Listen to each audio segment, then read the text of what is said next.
English school کے بچے ہوتے ہیں، سوال کرنے کی بڑی عادت ہوتی ہے، ذرا بات غور سے سنیں گے تو سمجھ آئے گی۔ جی ڈاکٹر کہتے وہ پڑھانے میں ایک لفظ آ گیا آمد و رفت، تو کہتے وہ میرا پوتا یہ کہنے لگا کہ دادو یہ آمد و رفت جو ہے یہ ذرا اس کا سمجھائے مفہوم۔ تو کہتے میں اتنی کتابیں لکھا ہوا پڑھا ہوا، میں نے کہا کہ یار یہ فارسی کے لفظ ہے تو اردو میں مستعمل ہے، آمد معنی ہوتا ہے آنا اور رفت معنی ہوتا ہے جانا۔ تو کہتا دادو، کہتے میں نے سمجھایا اسے کہ یار آمد و رفت جو ہے نا یہ دیکھو لوگ جا رہے ہیں آ رہے ہیں سڑک پہ، اس کو آمد و رفت کہتے ہیں۔ اس نے سوال یہ کیا کہ یہ آمد و رفت میں فاصلہ کتنا ہے؟ کہتے میں بتا نہیں سکا اسے جی کہ آمد و رفت میں کتنا فاصلہ ہے۔ اس فاصلے میں چند جملے بولوں گا، معذور ہوں گے آپ۔ آمد کو یہ سمجھیں کہ دنیا میں آنا یعنی پیدا ہونا، اور رفت کو یہ سمجھیں کہ دنیا سے چلے جانا۔ یہ جو درمیان کا فاصلہ ہے اس کو ہم وقت کہتے ہیں۔ تو کہتے ہیں کہ میں اس بچے کو سیٹسفائی نہیں کر سکا، میں نے کہا کہ یار ہمیں تو جو بات سمجھ نہیں آئی بابا جی نور والوں کے پاس چلے جاتے دھرم پورے، ان سے پوچھ لیتے ہیں، ان کے پاس علم لدنی ہے، وہ کتابیں پڑھے ہوئے نہیں ہیں، اللہ کی طرف سے ان کو عطا ہے، ان پر اللہ کی طرف سے علم کا اتارا ہوتا ہے۔ تو کہتے میں نے اپنی وائف کو لیا ساتھ لیں گے بابا جی کے ڈیرے پہ آئے، تو کہتے ابھی میں چابی لگا رہا تو میری وائف والوں کو آگے جا کے کہ بابا جی یہ بچہ پوچھ رہا ہے کہ آمد و رفت میں فاصلہ کتنا ہے۔ تو بابا جی بڑے حضرت دماغ سے اللہ تعالیٰ نے ان کو عطا فرمایا، کہتے پتر آمد و رفت میں فاصلہ وقت جتنا ہے، یہ جو واو ہے درمیان میں وقت کا پہلا حرف ہے، یہ جو وقت ہے اگر غور کریں یہ اللہ تعالیٰ کی عطا ہے۔ اگر میں یہ کہوں کہ سب عطاؤں سے سب سے بڑی عطا جو انسان کو یا عزیز حیات کو عطا کی ہے اللہ تعالیٰ نے، وہ وقت ہی ہے۔ کون سا وقت؟ پیدائش سے لے کے وصال تک کا وقت۔ اگر یہ عطا اللہ کی ہے اور یہ ہمیں مفت ملی ہے، کوئی ہم نے اس کی قیمت ادا نہیں کی، ہماری اس میں تو مرضی شامل نہیں ہے، تو پھر وہ جس کی طرف سے عطا ہو اس عطا کو عطا کرنے والے کی مرضی سے یہاں گزارنا چاہیے کہ اپنی مرضی سے گزارنا چاہیے۔ جو اللہ کی عطا کو اللہ تعالیٰ کے بتائے ہوئے نصاب کے مطابق گزارتے ہیں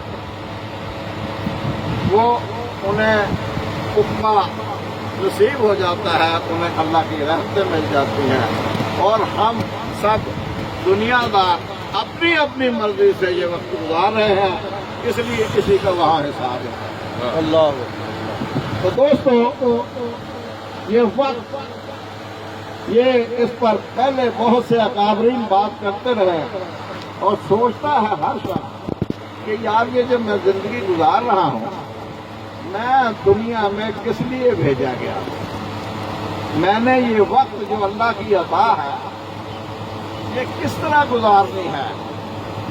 تو نعرہ تکبیر، اللہ اکبر، نعرہ تکبیر، اللہ اکبر، نعرہ رسال، یا رسول اللہ، نعرہ رسال، یا رسول اللہ۔ کہ میرے بندے سادہ ہیں، میں یہ جو اتنی بڑی عطا کر دی ہے اس کو گزارنے کے لیے میں نصاب بھی ساتھ ہی بھیج دوں۔ تو آپ سب جانتے ہیں وہ نصاب الہیہ کیا ہے؟ وہ قرآن پاک ہے، اور اسی میں حکم فرمایا کہ بسم اللہ الرحمن الرحیم واتبع سبیل من اناب الیہ، اس کی اتباع کرو جو میری طرف رجوع لائے۔ اب رجوع کے معنی ہے طرف، اور یا رخ۔ تو بابا جی فرماتے تھے کہ عمل کو فضیلت نہیں ہے، رخ کو نیت کیا بات۔ سیرت نبوی سے واقعہ ہے کہ جب مکہ فتح ہو گیا تو آپ نے حکم فرمایا حضرت بلال رضی اللہ تعالیٰ عنہ کے اوپر چڑھ کے اذان دے دو۔ ہاں گھر سے اوپر چڑھ گئے اور اوپر جا کر پوچھا کہ حضور او کس طرف کس رخ پر اذان دوں؟ آپ نے فرمایا بلال دیکھو وہاں سے میرا چہرانہ نظر آ رہا ہے آپ کو؟ حضرت بلال نے عرض کی حضور پہ زیارت فرما رہا مجھے رخ درست ہے، اذان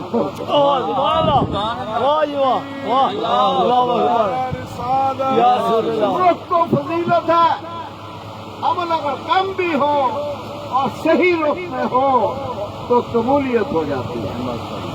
تو یہ وقت گزارنے کے لیے اللہ تعالیٰ نے ہی نصاب بھیجا ہے۔ پھر اللہ کو خیال آیا اور یہ نصاب تو میں نے اپنے محبوب کی زبان عربی میں بھیج دیا جسے ہم قرآن معظم کہتے ہیں۔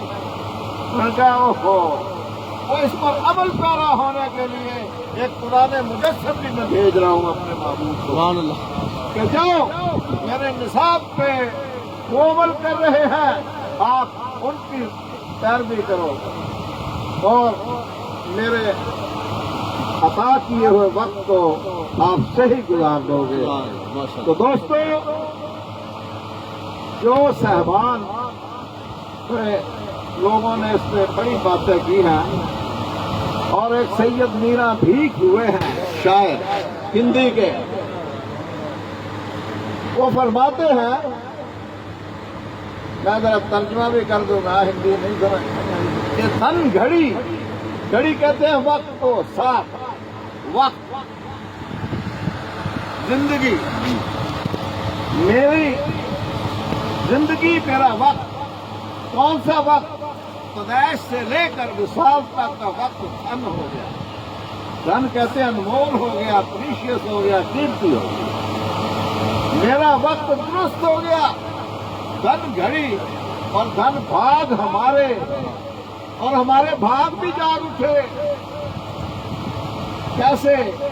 کہ جب ہمیں یہ وقت گزارنے کا کہاں جا کے پتہ چلا، اپنی اپنی عقلوں اور سمجھوں سے نہیں سمجھ آتے۔ تو انہوں نے کہا دوسرا مصرع کہ دھن گھڑی دھن بھاگ ہمارے، شو پایا نل ٹھیک ہوا۔ اللہ تعالیٰ شو اللہ کو کہتے ہیں کہ کسی بندے کلندر کے سر اقدس پہ میں گیا ہوں تو مجھے اللہ اور اللہ کے رسول کی سمجھ آئی ہے، اپنی عقل سے فکر سے سمجھ نہیں آئی، کیونکہ ساری خدائی جو ہے اپنے محبوب کی محبت پہ بھی اللہ تعالیٰ نے وار دی ہے۔ تو حضور تعزیت کے لیے دو تین چیزیں ہوتی ہیں، ایک ہے اظہار غم۔ اب جب کسی کی ماں کا میں یہ کہتا ہوں تو وہاں اپنی ہی ماں یاد آ رہی ہوتی ہے، سب مائیں برابر ہے دوستو۔ اور دوسرا ہوتا ہے تلقین صبر، یہ کہنے کی بات ہے، جس تن جانے وہ تن ہے، جو تن جس تن لاگے وہ تن جانے۔ تو دوستو، اس کے لیے وقت سب سے بڑا پسند ہوتا ہے۔ اور تیسرا ہوتا ہے دعائے مغفرت، جس کے لیے سارے دوست مل کے دعائے خیر کے لیے آئے۔ اللہ تعالیٰ ہمارا آنا یہاں سے محفوظ فرمائے اور خوشی نصیب ہو، اور دعا ہم میں سے سب دعا کریں گے، قلم کس کی دعا ہو جائے گی، جنت الفردوس میں چلا آتا ہے۔ اللہ یہ بابا جی کو